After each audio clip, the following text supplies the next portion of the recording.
Michael's Place is a nonprofit organization in Traverse City, Michigan, and we are dedicating to providing support and advocacy for children, teens, and adults grieving the death of a loved one, and for schools and workplaces in the event of a grief crisis.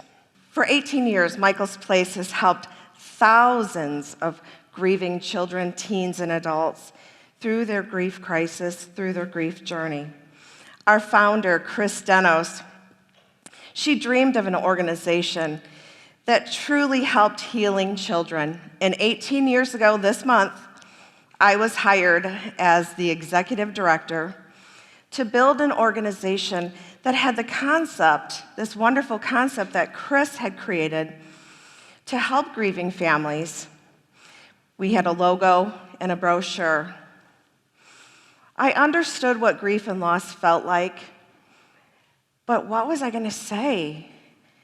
I was so worried inside myself of how do I help families through the most difficult time of their lives? I was reminded of a time when my husband, Mike, and I were newly married, and we went to the visitation of a friend's father. On our way to the visitation, my stomach was all twisted up inside. I didn't like going into funeral homes.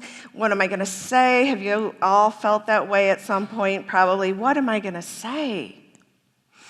And when I walked in, across the room, standing by herself, was my friend's grandma. She was the bereaved mother. So I got up the courage and I went over to her. And as I was walking to her, once again, what am I going to say? What am I going to say? And all of a sudden, these very comforting words came to me. And I walked up to her and I said, I am so sorry about the loss of your son. At least he's in a better place. So eventually, Mike and I left and we got in the car. And truly, I was kind of proud of myself. Like, I came up with those words and they absolutely gave comfort to her. I'm absolutely sure they gave comfort to her.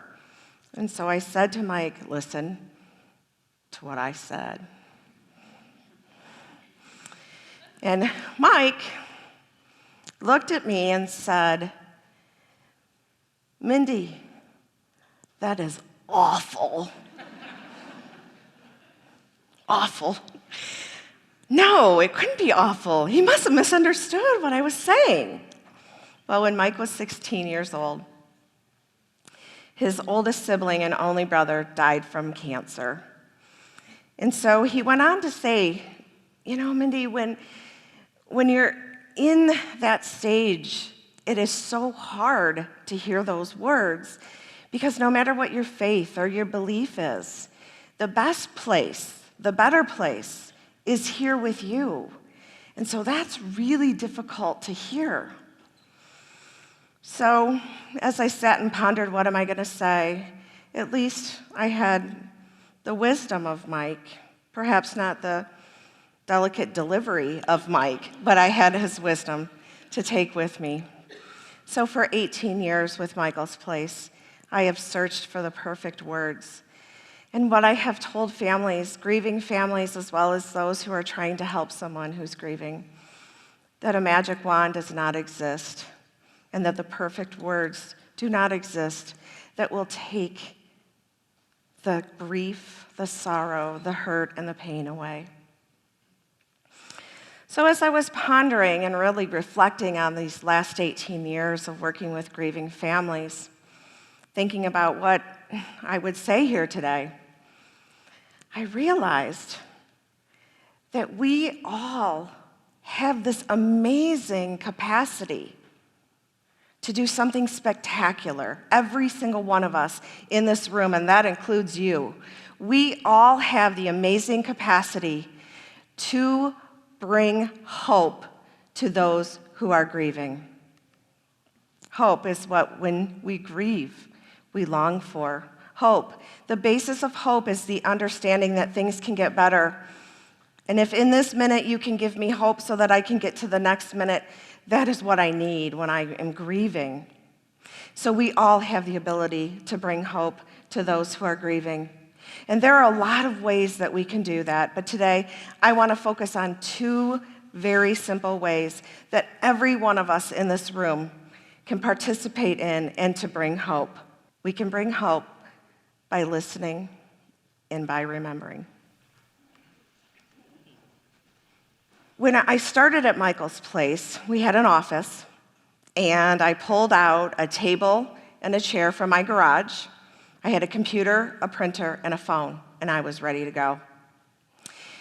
And the phone calls started coming in, and there goes that twisted feeling that I had of, how am I going to do this? What am I going to say?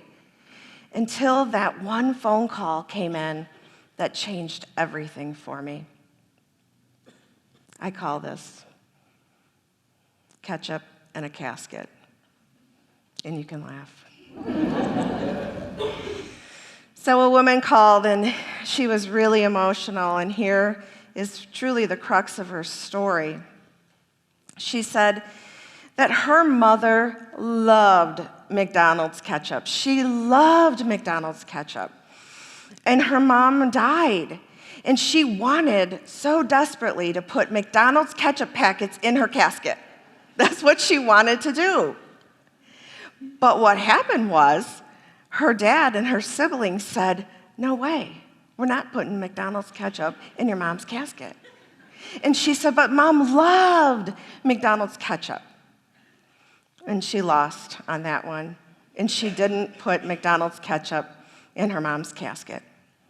And so every night since her mom's funeral, she was having nightmares and she could not sleep because, by golly, she should have done it anyway because she knew how much her mom loved McDonald's ketchup. So I listened to her. And logically speaking, I came up with a suggestion for her that may seem pretty unconventional. But I suggested that she go to McDonald's, ask them for as many ketchup packets as they would give her, open and squeeze each one out at the cemetery by her mom's graveside. All right. So all of a sudden, this very emotional woman on the telephone stops crying. She makes a plan. And very composed, she gets off the phone. She calls me the next day and she says, Mindy, thank you so much for listening to me. For the first time since my mom died, I felt hope. She went on to tell me that she and her children were driving down the road, and her mom was in the car immediately following them. And at 3:00 in the afternoon, a drunk driver crossed over into her lane. And trying to avoid in the car, she veered out of the way. And by veering out of the way, the car went head on and crashed and killed her mom. And she witnessed the entire accident. Once she was able to get through the ketchup and the casket piece, she was able then to truly start to work on her own grief and the healing that would come with that. I thought to myself in that moment, I really didn't have to have the perfect words, and what I came up with was pretty unconventional, and it worked. And so I think I can do this. I think I can do this because I can be present for those who are grieving. I can be actively and deliberately listening to them. And I have found out in 18 years that is what we long for. But what about children? We've heard a lot of things about children and grief and trauma today, but what about grieving children? What do they need? Well, we had this very, very sweet young boy come to Michael's Place, and he was just shy of 5 years old. His mom had died very unexpectedly of an infection, and he was an only child. And he came to Michael's Place with his father. And when he first came in, it reminded me of the description of Bobby from today, of kind of jumping off the walls and doing the cannonballs and all of that. This young boy's life was completely shattered in so many ways. And he really struggled in our support group to sit and to listen. But fast forward 2 years from that point, this same young boy is in the support groups, his what we term littles. He's in his support group, and he is serving as a leader to his peers, and he's saying to them, this is why it's important for us to share our grief. This is why it's important for us to tell our story. In such a short time, that young boy, he had something special. He had peers who listened to him, and he had adults who listened to him at Michael's place.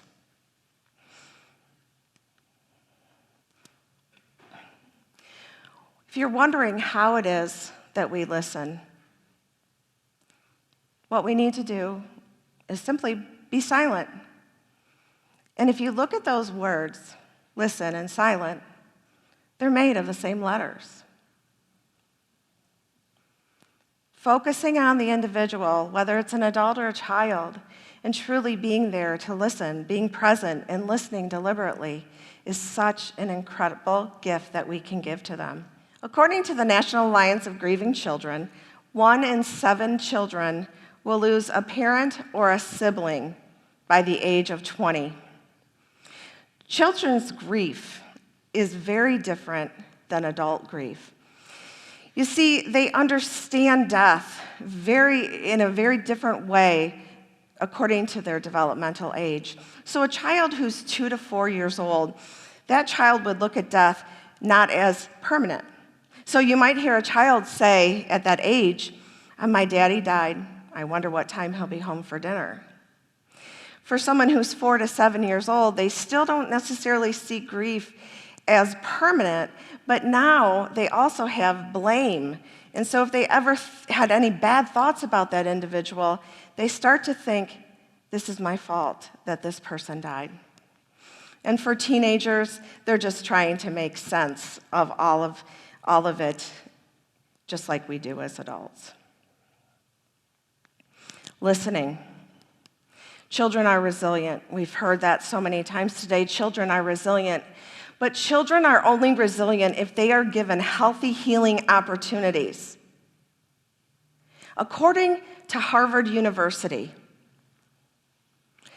the number one contributing factor of children, youth resiliency, the number one contributing factor of youth resiliency is having at least one adult who is present and who listens to them. One adult.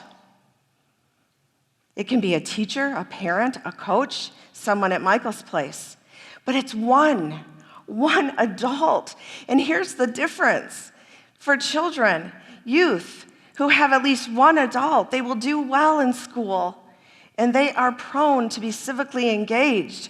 But for those youth who don't have at least one adult, they are prone to high-risk behaviors such as drugs and alcohol. One. I know when I heard that, I went and thought about our 3 children, and I thought, who do they have in their lives who can serve at least as that one adult?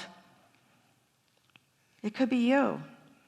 We all have the capacity to listen to grieving adults and to listen to grieving children. But there is another way that we can bring hope, and that is by remembering. One of the greatest fears of grieving families is that their loved one will be forgotten. And yet, for the longest time, before I started working at Michael's place, I always thought, oh, maybe we shouldn't talk about that. Maybe we shouldn't bring that person's name up, that child's name up, because it's just going to make that person sad. But that is not the case. So we have 3 sons, as I said, Brady, Mac, and Gus. And Gus was 5 years old. He was in kindergarten. And I said to him, Gus, I needed to give you some sad news. Your friend's grandma died. And I'm sure he's really going to be very sad when you see him at school. So the next day, he went to school and he came home, and I said, did you talk to him? And he said, yeah. And I said, so how's he doing with his grandma's death? And he said, Mom, I didn't bring that up. That'll just make him sad. And I said, Gus Buell, do you not know what your mother does for a living? Are you kidding me? I said, we all need to have our grief, our loss acknowledged. So the next day he goes to school, and he comes home, and it literally has kind of like this pep in his step. And I said, so what happened? And he said, Mom, I talked to him. I told him, I'm so sorry about your grandma. And then he shared some stories about her. And I said, Gus, that's so wonderful. He said, yeah, Mom. And he invited me to her wedding. I said, you mean funeral, but that's okay. There are so many ways that we can remember someone's loved one. We can set an annual calendar reminder on birthdays, on death anniversaries. We can send cards on Mother's Day and Father's Day. We just had Mother's Day. Father's Day is around the corner. I'm sure we all know a bereaved parent, and I'm sure we all know a bereaved child. These are so important for us to acknowledge these things. Sending a note, a text message, a casserole, a letter, it doesn't matter what it is, it's acknowledgement. And it's just not for the newly bereaved, but it's for people who have lost their loved ones a long time ago. It brings them such hope, such joy that their loss and the presence of that individual is not there. If we can remember, if we can acknowledge, it's so important. And so from Michael's Place to all of you, we have put in your gift bags some tools to help you remember someone. We've given you some gift cards, some greeting cards that are blank inside, but they're designed by the children of Michael's Place. And we've given you a bookmark that will help you with some words. It doesn't have to be a lot when you write a note. It can be simply something like thinking of you and remembering your loss. And if you so choose to, share a funny story or share a memory, that's wonderful as well. But remembering, bringing hope by listening and remembering. Each and every one of us has the amazing capacity to do just that. Start with one at a time. Mother Teresa said, just begin with one. One.